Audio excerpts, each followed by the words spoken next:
Hello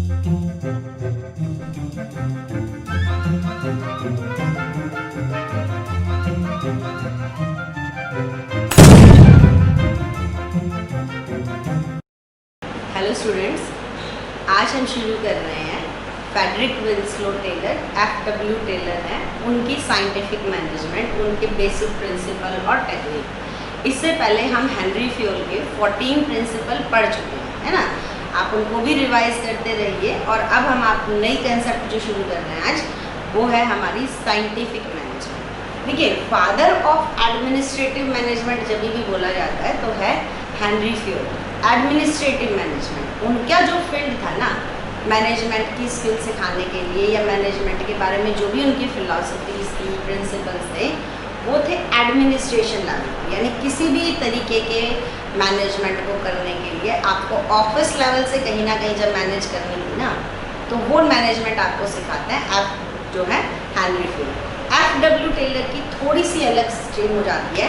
management ये भी सिखा रहे हैं, लेकिन ये सिखा रहे हैं आपको फैक्ट्री मैनेजमेंट कहीं ना कहीं। इनके जो ज़्यादातर टेक्निक्स हैं, रूल्स हैं, प्रिंसिपल कहीं पर भी अप्लाई कर लीजिए, लेकिन ज़्यादातर टेक्निक जो है कामयाब होगी फैक्ट्री एरिया के अंदर, उसके लिए, क्योंकि इनका बैकग्राउंड भी वही है। फ्रेडरिक विंस्लो टेलर है, 20 मार्च जो है 1856 को इनका बर्थ है। अमेरिका के अंदर जो है इन्होंने सबसे पहले एक कोल एंड माइनिंग कंपनी के तौर पे मैकेनिकल इंजीनियर के तौर पर काम करना शुरू किया। उसके बाद इन्होंने अपने एक्सपीरियंसेस के बेसिस पर जिन टेक्निक्स को डेवलप किया और जितने प्रिंसिपल्स को डेवलप किया, उनको हम पढ़ते हैं साइंटिफिक मैनेजमेंट। देखिए, बहुत पढ़े लिखे ना होने के बावजूद भी इन्होंने मैनेजमेंट के फील्ड में जो काम किया, जितना साइंटिफिकली अप्रोच काम किया, वो आज तक हमारे काम आ गया। तो इनको बोला जाता है फादर ऑफ साइंटिफिक मैनेजमेंट। अब समझने की बात है साइंटिफिक मैनेजमेंट है क्या। इन्हीं की डेफिनेशन है जो है टेलर की। इस डेफिनेशन में आता है कि scientific management is to know what you want them to do. यहाँ पर कहते हैं कि साइंटिफिक मैनेजमेंट है that is knowing exactly what you want them to do. Them मतलब एम्प्लॉय से आप करवाना क्या चाहते हो। सबसे पहली चीज़ वो साइंटिफिक मैनेजमेंट में जो बता रहे हैं,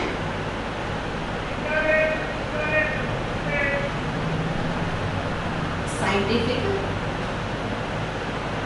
मैनेजमेंट। साइंटिफिक मैनेजमेंट जो कि जो हमारे FW टेलर ने दी है, पहली चीज वो कहते हैं scientific management is knowing exactly. सही तो पहले जानना होता है। Knowing exactly what you want them to do, what you want man to do. ठीक है, आप उन लोगों से, देम एम्प्लॉयज कह लीजिए, मैन कह लीजिए, आप लोगों से करवाना चाहते हो, क्या चाहते हो। Knowing exactly what you want man to do.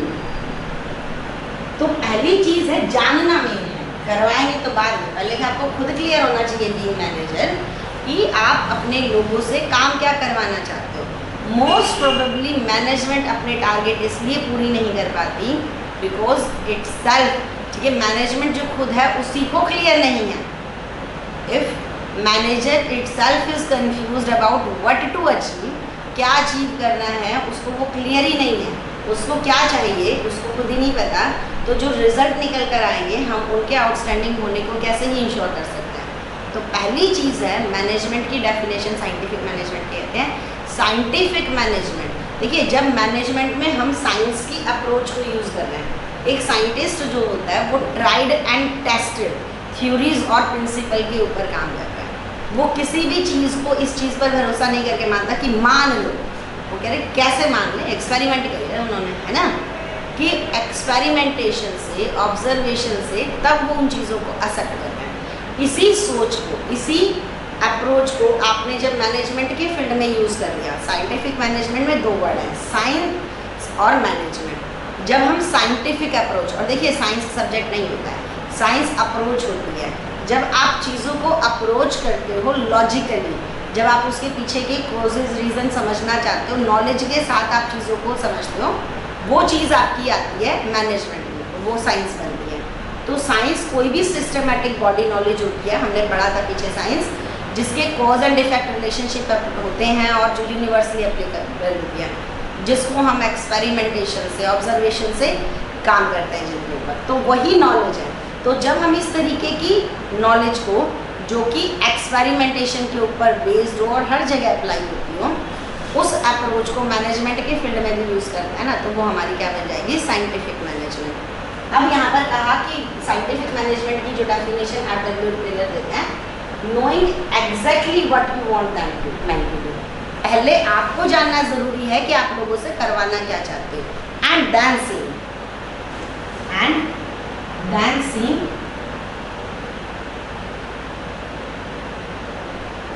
that they do it in best and cheapest way,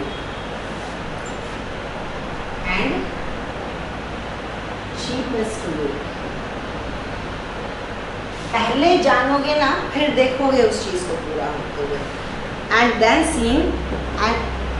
seeing इसमें क्या देख रहे हो, दूसरी चीज़ दे रही that they do it in best and cheapest way. फिर आप देखोगे लोगों को, वो आपके काम को उसी तरीके से, बेस्ट तरीके से कैसे करें, चीपेस्ट तरीके से कैसे करें, द बेस्ट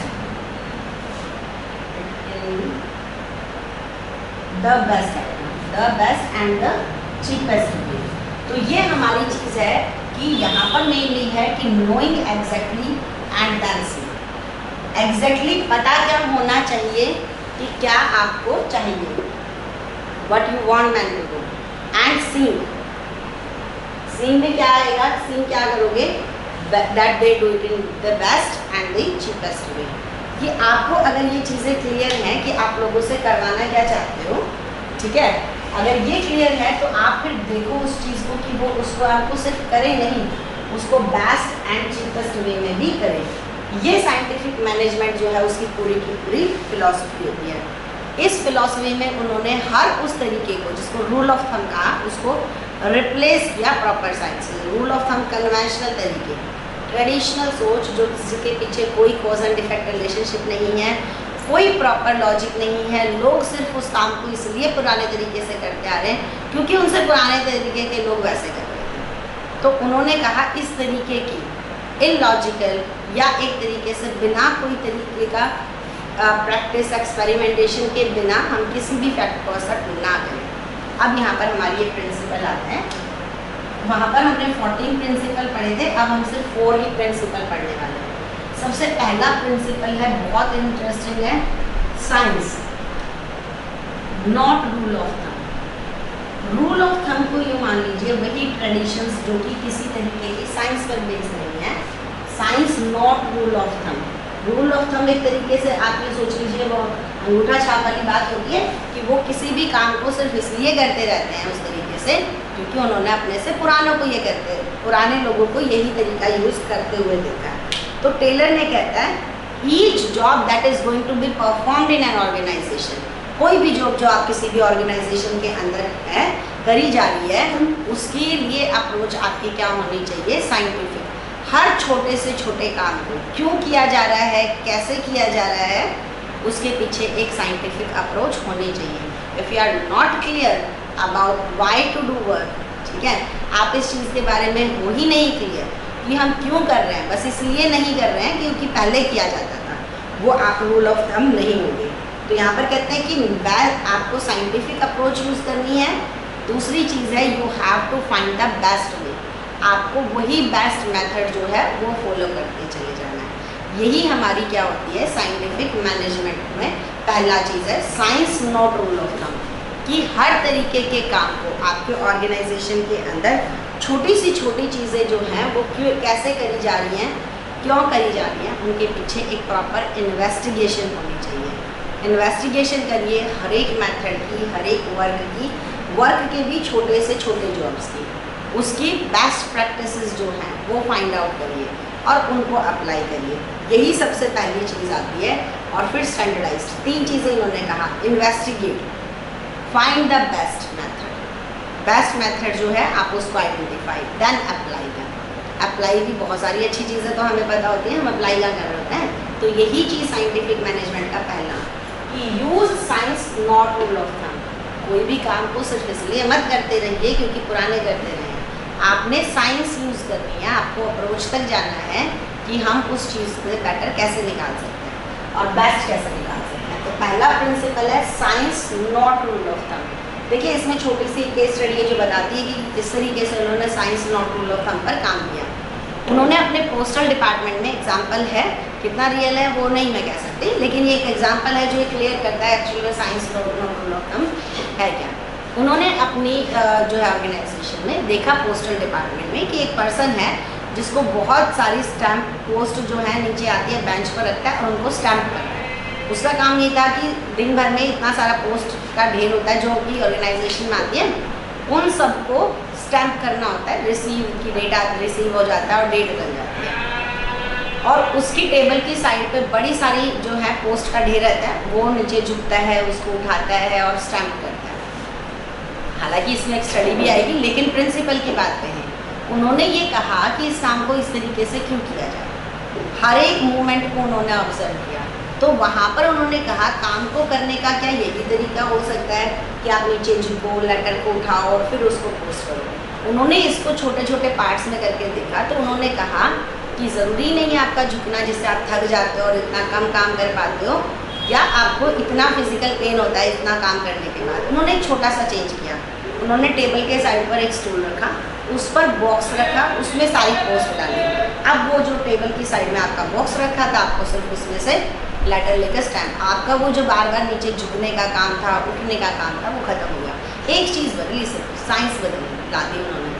पहले क्यों कर रहे थे, क्योंकि उन्होंने पुराने जो भी पोस्ट रिसीव करते होंगे उन लोगों को ऐसे ही काम करते हुए देखा था, अभी भी ऐसे ही कर रहे हो। उन्होंने कहा हर छोटे से छोटी मूवमेंट, हर छोटे से छोटी जॉब और वर्क जो एक ऑर्गेनाइजेशन में हो रहा है, इन्वेस्टिगेट करिए कि क्यों इस तरीके से चीज़ें चल रही हैं। तो जो भी ट्रेडिशनल मेथड है, कीप इन्वेस्टिंग दैम। अगर हम उनको इन्वेस्ट नहीं कर रहे हैं तो हमें पता नहीं चलेगा उनमें कहाँ गलतियाँ हैं, कौन सी चीज़ें रिजल्ट नहीं दे रही हैं। तो इन्वेस्टिगेट करिए, बेस्ट मेथड तभी निकल कर आएंगे और फिर हम उनको अप्लाई करें। बेस्ट मेथड निकल आना, अप्लाई ना करना, हमें लगा ये थोड़ी ना बेस्ट पता चल गया तो फिर हम अप्लाई करेंगे, कहाँ करते हैं। हमें पता है बेस्ट मेथड ये है कि रोज़ का काम रोज़ करें। हमें पता है बेस्ट मेथड ये है कि जब हमारे स्कूल मिस हो रहे हैं, ट्यूशन्स मिस हो रही हैं, लेकिन हमारा जो एकेडमिक सेशन है वो तो चल रहा है। आपके एग्ज़ाम आपसे उतनी दूर होते हैं जितने आपके लिए तब होते हैं जब आपके स्कूल में होते हैं, आप या अपनी ट्यूशन्स पर होते हैं। लेकिन नहीं, हमने पता है बेस्ट मेथड वही है, लेकिन हम कितनी बार अप्लाई करते हैं। तो ये 3 चीज़ें रिप्लेस कर रहे हैं इसमें। सबसे पहले keep investing your old method, investment करते रहिए, इन्वेस्टिगेट करते रहिए अपने ओल्ड मेथड्स को। क्यों कर रहे हो आप ऐसे टाइम पास? आप अगर सोशल मीडिया ज़्यादा चला रहे हो, ठीक है, उसमें बहुत ज़्यादा टाइम वेस्ट कर रहे हो, मना नहीं कर रहे हैं, करिए, लेकिन समझिए कि क्यों कर रहे हो, इसका काम करने में कितना मज़ा आ रहा है, फ्यूचर में कितना रिजल्ट देगा ये आपको। अगर लग रहा है आपको इसमें आपका कोई फ्यूचर है जिस पर आप प्राउड कर सको, अपने आप को कल को इंट्रोड्यूस करो इस फ्यूचर के बेसिस पर, then it's okay keep doing that, पर इन्वेस्टिगेट, समझिए, ठीक है ना। उन्होंने कहा इन्वेस्टिगेट करिए, पहली चीज़। दूसरी चीज़ है इन्वेस्टिगेट करने के बाद आप फाइंड करिए best, finding best method. Best तरीका कौन सा हो सकता है रिजल्ट करने के लिए? Investing old, finding best. Best तरीका कौन सा हो सकता है, और फिर उसको हमने क्या करना है, अप्लाई करना है। ये हमारी हो गई science not rule of thumb. तो हमने 3 स्टेप को हमें करने के लिए कहते हैं कि ट्रेडिशनल मेथड्स को लगातार जैसे भी आप काम कर रहे हो, कोई भी काम कर रहे हो, आप उनको इन्वेस्टिगेट करिए, हर चीज़ पर क्वेश्चंस उठाइए कि क्यों कर रहे हैं। आपने घर पे अगर पेरेंट्स को पूजा करते देखा है, सूरज को पानी चढ़ाते देते देखा है, या इस तरीके से जितनी भी चीज़ें, छोटी से छोटी माइनर चीज़ें, बस ध्यान से ऑब्जर्व करिए, वहीं से इंप्रूवमेंट आनी शुरू हो जाएगी कि ऐसे क्यों करते हैं। तो पहला है, सबसे पहली चीज़ है science not rule of thumb में इन्वेस्टिगेशन। आज से एक काम करके देखिए, आप अपने ऊपर अप्लाई करके देखिए, जस्ट इन्वेस्टिगेट करना, हर काम को इस नज़रिए से देखो क्यों कर रहे हैं, फिर देख रहे क्या इससे बेस्ट कुछ हो सकता है, क्या बेस्ट हमारा क्या हो सकता है, और फिर कोशिश करिए उनको अप्लाई करने के। एक प्रिंसिपल से आपको ट्रांसफॉर्मेशन आ जाएगी काम में। पहली चीज़ है science not rule of thumb.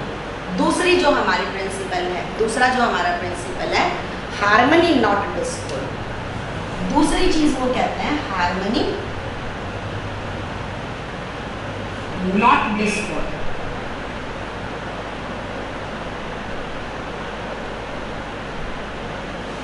देखिए बिना बुक भी उठाए अगर आप पढ़ना चाहिए ना, मैं हालांकि बुक को रिप्लेस करने के लिए कभी नहीं कहूँगी, एक टीचर सिर्फ इतना करता आपका पढ़ना आसान कर देगा, पढ़ने के बाद आपका लिखना आसान हो जाएगा और नंबर लिखने के मिलते हैं, है ना। तो यहाँ पर है कि समझने से चीज़ें पढ़नी आसान हो जाएंगी। आप इन चीज़ों को एक बार पढ़िए, एक बार सुनिए ध्यान से, नहीं समझ में आ रहा दोबारा, यही तो अच्छी बात है। कम से कम आपकी टेक्नोलॉजी ने आपके लिए चीज़ें इतनी आसान कर दी कि एक बार सुन के समझ नहीं आ रहा, आप उनको रिवाइंड करके दोबारा देख सकते हैं ना। और ये करिए, आपको लगेगा आपका पढ़ते पढ़ते कितनी चीज़ें आपकी इम्प्रूव होनी शुरू हो जाती हैं। Science not rule of thumb के बाद दूसरा प्रिंसिपल उन्होंने जो दिया वो ह्यूमन रिलेशन के बारे में दिया, जिसमें वो कहते हैं हार्मनी नॉट डिस्कॉर्ड। डिस्कॉर्ड देखिए उस टाइम पर जब इन्होंने काम करना शुरू किया, फैक्ट्री लेवल पर काम कर रहे थे, इन्होंने कहा हम इतनी एफिशिएंसी से काम कर रहे होते हैं, काम के एक एक मतलब हम मिनट को आवर्स को बचा रहे होते हैं कि कहीं वेस्टेज ना हो। फिर सडनली क्या होता है, वर्कर्स और मैनेजमेंट के बीच में किसी तरीके का कॉन्फ्लिक्ट अराइज हो जाता है जो फाइनली झगड़े में कन्वर्ट होता है, जिसकी वजह से स्ट्राइक लॉकआउट्स होते हैं। और कहाँ आप एक एक घंटा एक एक मिनट बचा रहे होते थे और आप सडनली क्या फेस कर रहे हो, आपकी हफ्तों महीनों जो है फैक्ट्री बंद रहती है, स्ट्राइक लॉकआउट, वो जो भी वर्कर मैनेजमेंट की टेंशन थी उसकी वजह से। तो यहाँ पर उन्होंने एक प्रिंसिपल बहुत बड़ा निकाला, हार्मनी नॉट डिस्कॉर्ड। एक हमारा प्रिंसिपल ऑफ मैनेजमेंट ये होना चाहिए साइंटिफिक में, कोई भी काम जिससे कि आपकी हार्मनी वर्कर्स और मैनेजर्स के रिलेशन में फर्क आता है वो खराब होते हैं, तो वो कभी चीज़ नहीं होगी। हार्मनी नॉट डिस्कॉर्ड में वो कहते हैं कंप्लीट हार्मनी होनी चाहिए बिटवीन वर्कर्स एंड मैनेजर्स। तो मैनेजमेंट और वर्कर्स दो पार्टी होती हैं और एक ऑर्गेनाइजेशन के लिए दोनों की ज़रूरत इक्वली ही होती है। तो मैनेजमेंट और वर्कर इनके बीच में किसी भी तरीके से डिस्कॉर्ड नहीं आना चाहिए, कॉन्फ्लिक्ट नहीं आना चाहिए, इसकी जगह इन दोनों का कनेक्शन हार्मनी से होना चाहिए। अगर हम इन वर्कर और मैनेजमेंट के बीच में हार्मनी ला देते हैं, उनको एक दूसरे के, यहाँ पर कहते हैं चेंज इन द माइंडसेट। उन्होंने उस टाइम पर देखा कि वर्कर कहीं ना कहीं ये मान रहे हैं कि बॉस को सिर्फ अपने प्रॉफिट से मतलब है, उसको हमारी वैल्यू से, सैलरी से, वर्किंग कंडीशन अच्छी हो जाए, हमारी तकलीफ़ों से कोई लेना देना नहीं है। बॉस ये मान रहा है कि वर्कर्स जो है कामचोर है, इनको काम करना नहीं है और पैसा चाहिए, और सब कुछ तो रिस्क मैं ले रहा हूँ, पैसा मैं लगा रहा हूँ, तो इनको तो जो मिल रहा है उतना ही काफ़ी है। ये जो माइंड सेट था ना एक दूसरे के लिए कि वो एक दूसरे को कॉम्पिटिटर मान रहे हैं, दुश्मन मान रहे हैं बल्कि एक दूसरे को, change in the mind set of the both workers as well as manager. Manager को ये समझना पड़ेगा वर्कर्स की वजह से ही आपकी फैक्ट्रीज चल रही हैं, ठीक है। तो यहाँ पर इस प्रिंसिपल के अंदर हमने ये है कि मैनेजमेंट और वर्कर के बीच में हार्मनी रहनी चाहिए, उनके बीच में कॉन्फ्लिक्ट है वो ना हो। Change in the mind set, ठीक है, in the worker as well as manager, उनके माइंड सेट में बदलाव लाना है in favour of each other. इसको हम आगे टेक्निक पढ़ेंगे मेंटल रिवोल्यूशन, कि सिर्फ और सिर्फ आप सोच बदल कर क्या कुछ बदल सकते। पहले में भी यही चीज़ कही थी कि मैनेजमेंट जो है ना वो एक्शन पर बाद में काम करेगी, आपके बिहेवियर पर, आपके डिसीजन मेकिंग पर, माइंड सेट पर काम करती है मैनेजमेंट। हम बिहेवियर के साथ डील कर रहे होते हैं। पहले में कहा science not rule of thumb, काम करने का आधार साइंस को रखिए, रूल ऑफ थंब को नहीं। दूसरी चीज़ कह रहे हैं हार्मनी से बड़ी कोई चीज़ नहीं होती। अगर आपके किसी काम की वजह से डिस्कॉर्ड कॉन्फ्लिक्ट अराइज हो रहे हैं वो अच्छे नहीं हैं, ठीक है, चाहे आपको आज सही लगे। तीसरी चीज़ इसी को और आगे बढ़ाते हुए, first principle, second cooperation,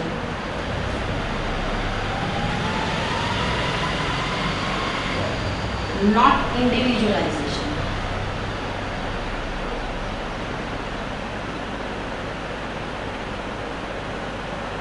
cooperation not individualisation. देखिए ये प्रिंसिपल जो है इसी का एक्सटेंशन है। इसको कहते थे ये कॉन्फ्लिक्ट रिजॉल्विंग है, झगड़ा नहीं करें। इसको तो कहा, अगर आप मान लीजिए आप अपने फ्रेंड सर्कल में लीजिए, आपका कुछ झगड़ा चल रहा है, पहला प्रिंसिपल कह रहा है झगड़ा अच्छी चीज़ नहीं होती है, हार्मनी नॉट डिस्कॉर्ड। लेकिन ये प्रिंसिपल उससे एक स्टेप और आगे आता है कि सिर्फ ऐसा नहीं कि दोस्त भी नहीं और दुश्मन भी नहीं, ऐसे ऑर्गेनाइजेशन काम नहीं करता। आपको ना सिर्फ झगड़ा खत्म करना है बल्कि कॉपरेशन को भी लेकर आना है, नॉट इंडिविजुअलाइजेशन, कि आप दो इंटीग्रल पार्ट होते हो मैनेजमेंट और वर्कर्स। आपको सिर्फ हार्मनी से नहीं रहना कि शांति से ठीक है आप मेरे को परेशान मत करो मैं आपको नहीं, आपको एक दूसरे के साथ जो है वो आपको कॉम्प्लीमेंट्री होकर एक दूसरे के सहयोग से कॉपरेट कर कर भी काम होता है। तो रिप्लेसिंग कॉपरेशन विद कंपटीशन, तो आपने जो भी आपने कॉपरेट करना है उसको वो आपने लेकर आना है और कंपटीशन को ख़त्म करना है।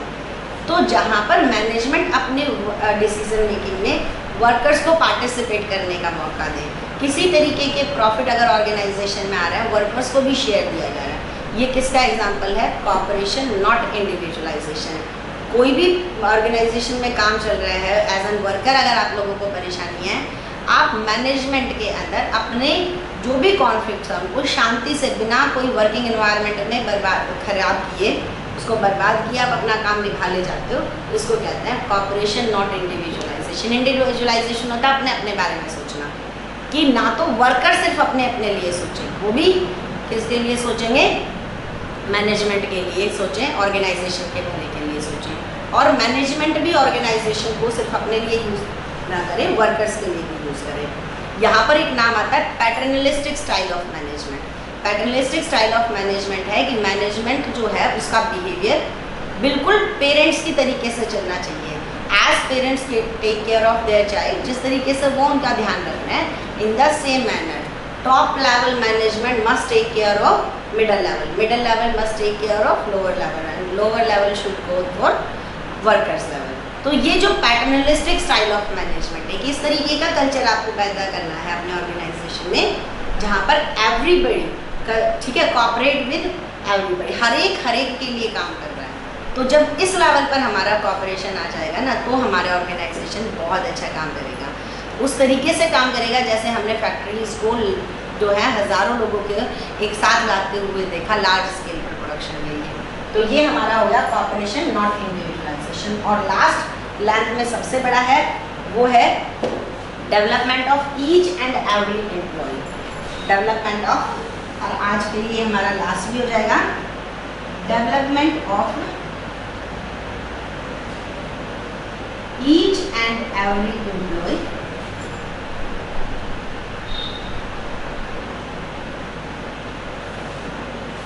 To its greatest efficiency and prosperity. देखो ये नाम ही का बड़ा सारा हो गया कि development of each and every employee to its greatest, to his और his greatest efficiency and prosperity. हम मैनेजमेंट क्यों सीख रहे हैं? हम मैनेजमेंट इसलिए सीख रहे हैं ताकि आप अपने ऑर्गेनाइजेशन को और ज़्यादा कामयाब बना सको, उतना कामयाब बना सको जितना वो ऑर्गेनाइजेशन हो सकता है। लेकिन किसी भी ऑर्गेनाइजेशन की सक्सेस किस पर डिपेंड करती है? उसके रिसोर्सेज को हम कितनी अच्छी तरीके से यूज़ कर रहे हैं। रिसोर्सेज में भी दो तरीके के रिसोर्सेज होते हैं, फाइनेंशियल और आपके जो भी रिसोर्सेज हैं मेटेरियलिस्टिक, ये तो एक तरीके के रिसोर्सेज, और एक होते हैं ह्यूमन रिसोर्सेज। जो फाइनेंशियल और फिजिकल रिसोर्सेज हैं ये दोनों पैसिव रिसोर्सेज हैं, ये अपना यूज़ खुद नहीं कर लेंगे। पैसा रखा है, मशीनें रखी हैं, बिल्डिंग हैं, इनका यूज़ कौन करेगा? आपके एम्प्लॉय करेंगे। वो उसको कितनी सही तरीके से यूज़ करेंगे, इसी चीज़ पर आपके ऑर्गेनाइजेशन की सक्सेस डिपेंड करती है। तो यूँ समझ लीजिए, हमें काम किसको करना है? ऑर्गेनाइजेशन। ऑर्गेनाइजेशन की सक्सेस करते हैं रिसोर्सेज को। तो उसके पास जितने भी फिजिकल और फाइनेंशियल रिसोर्सेज हैं, जितना भी पैसा और मशीनें आपने इकट्ठी करी हैं, इनका यूज़ ठीक हो। हमें इसको ठीक करना था, इसका ठीक यूज़ होना इन चीज़ों के ऊपर डिपेंड करना। लेकिन इन दोनों ही रिसोर्सेज को मेनली जो यूज़ कर रहे हैं वो कौन कर रहे हैं? आपकी ह्यूमन फोर्स या आपके एम्प्लॉय। सीधी सी चीज़ है कि अगर आपको इसको कामयाब करना है ना, ये तो आपका फल है, जड़ तो यही है ना। आप सिर्फ हर एम्प्लॉयज़ को उसकी ग्रेटेस्ट एफिशिएंसी जहाँ तक वो पहुँच सकता है अपनी काबिलियत में, वहाँ तक पहुँचा दीजिए उसको। जब सिलेक्ट कर रहे हैं तब इस चीज़ का ध्यान रखिए क्या वो अपने रोल के लिए पूरी तरीके से कॉम्पिटेंट है, पहली चीज़। फिर उसकी ट्रेनिंग पर, डेवलपमेंट पर पूरा फोकस होना चाहिए, फिर उसकी प्रमोशन, उसको राइट काइंड ऑफ एनवायरनमेंट देना, ये सब हमने एम्प्लॉय के लिए। तो just nurture your people, your organization with flourish itself. आप सिर्फ अपने लोगों को नर्चर करिए, जितना हम अपने एम्प्लॉयज़ को उनके बेस्ट पर पहुंचा देंगे, लोग आपके ऑर्गेनाइजेशन को खुद ब खुद बेस्ट तक ले जाएंगे। आपको जो काम करना है, select the best people, train them for best. Best लोगों को सिलेक्ट किया, बेस्ट लोग उनको बेस्ट ट्रेनिंग दी, वर्किंग एनवायरनमेंट दिया, और आपने देखा आपके आउटकम्स अपने आप ही अच्छे होते चले गए। तो ये चीज़ है कि यहाँ पर है कि हम अपनी एम्प्लॉयज़ जो हैं उनको जहाँ तक वो पहुँच सकते हैं अपनी एफिशिएंसी के लेवल पर, वहाँ तक उनको लेकर जाएँ। आपको ऑर्गेनाइजेशन खुद ना, दोबारा से बोलते हैं development of each and every employee. आप ही हो, मान लीजिए आपने पूछा कि मैं अपने ऑर्गेनाइजेशन को, मेरे पास है, मैं किस तरीके से इसको उतना बड़ा बनाऊं जितना कि हमने बड़ी बड़ी कंपनीज देखी हैं। उन्होंने कहा बस आप एक काम करिए, आपके पास जितनी टीम है ना उनको उनके बेस्ट तक पहुंचा दीजिए। आपकी टीम आपके ऑर्गेनाइजेशन को खुद बेस्ट तक लेकर जाएगी। तो ये हमारा 4th प्रिंसिपल है।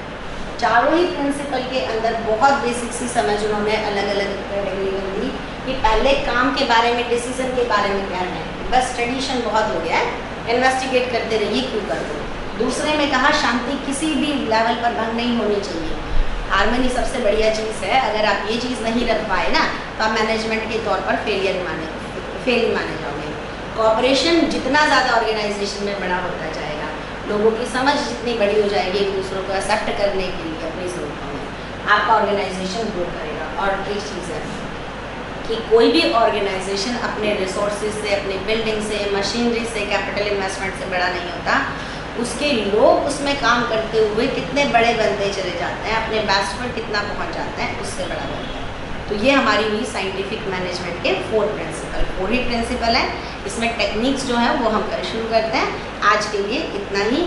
इसको अच्छी तरीके से पढ़िए और अपने एक्सपीरियंस से शेयर करते रहिए। Okay, thank you.